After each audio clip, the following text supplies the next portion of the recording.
Hey there, is this you doing your shuvs? Well, that was me many months ago, and today I'm gonna share with you the wisdom that helped me lock this trick as my own. So let's go. Here we go. For both the popshuvs and shuvits, I have placed my legs in the same position as my ollies, with the back foot in the middle edge of the tail. I know other tutorials have said that for normal shuvits, you have to place your back feet near the pockets or something, but I find that for this foot positioning, I'm able to control the board a lot better, no matter popshuvs or shuvits. And as for how I differentiate between doing the popshuvs and shuvits, I will explain it later in the video, so stay tuned. The number one most basic thing for me is to watch your board at all times and observe when and how you should catch the board. Observation really is key for you to figure out what works for you and how you could adjust your feet placement to suit what feels right for you. Next tip for me, and you've also probably heard plenty of times, is to jump forward with your board. And to do that, you have to lean forward as well while you're preloading. Is that the right word? Anyway, by leaning forward, it will in a way force you to jump forward as well. This might feel a little awkward at first, but as you practice, you slowly find the right balance for you. Also, be sure to align your shoulders with the board as you jump so that you will not end up in an unstable landing position.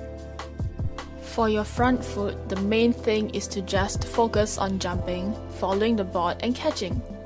I would also put a little more weight on the front leg while preparing to jump to ensure that my center of gravity stays within the boundaries of the board as I jump.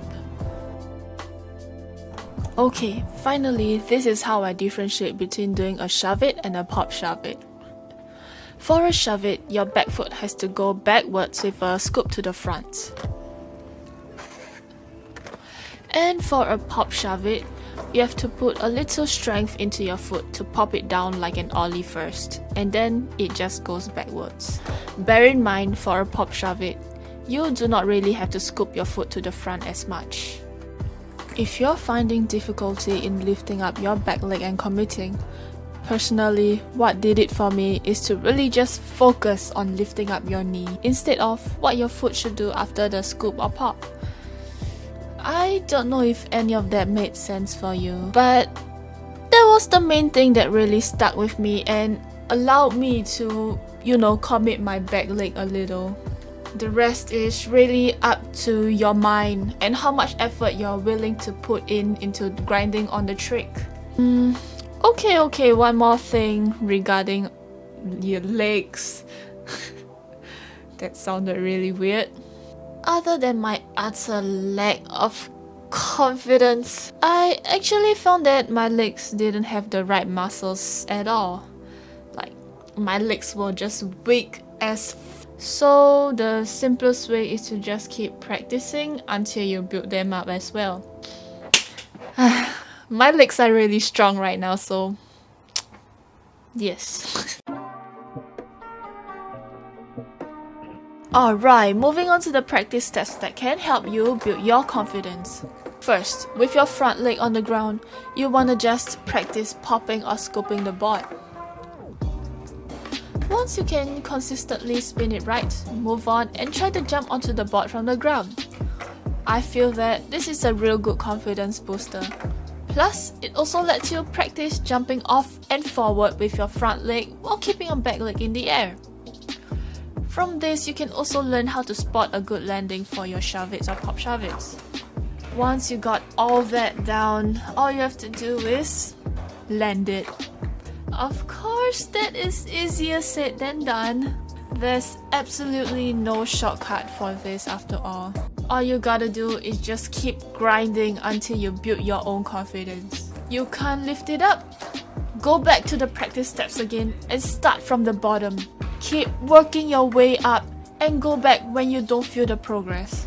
For me, I just kept going back and forth for so long until one day all I've been through finally clicked, and now I can land it pretty consistently, I must say.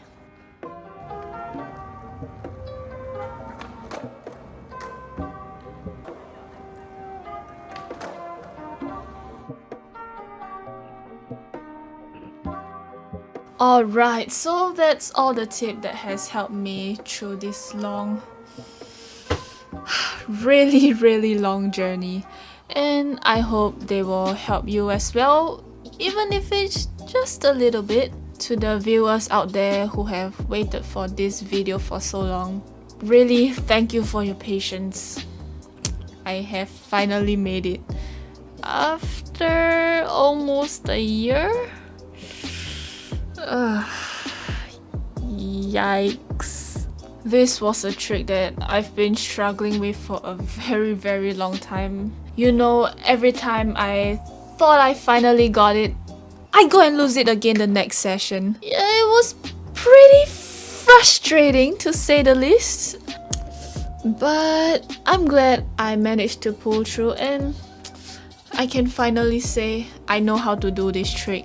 And of course, finally be able to impart some knowledge to you guys out there who might be facing the same struggles as I did.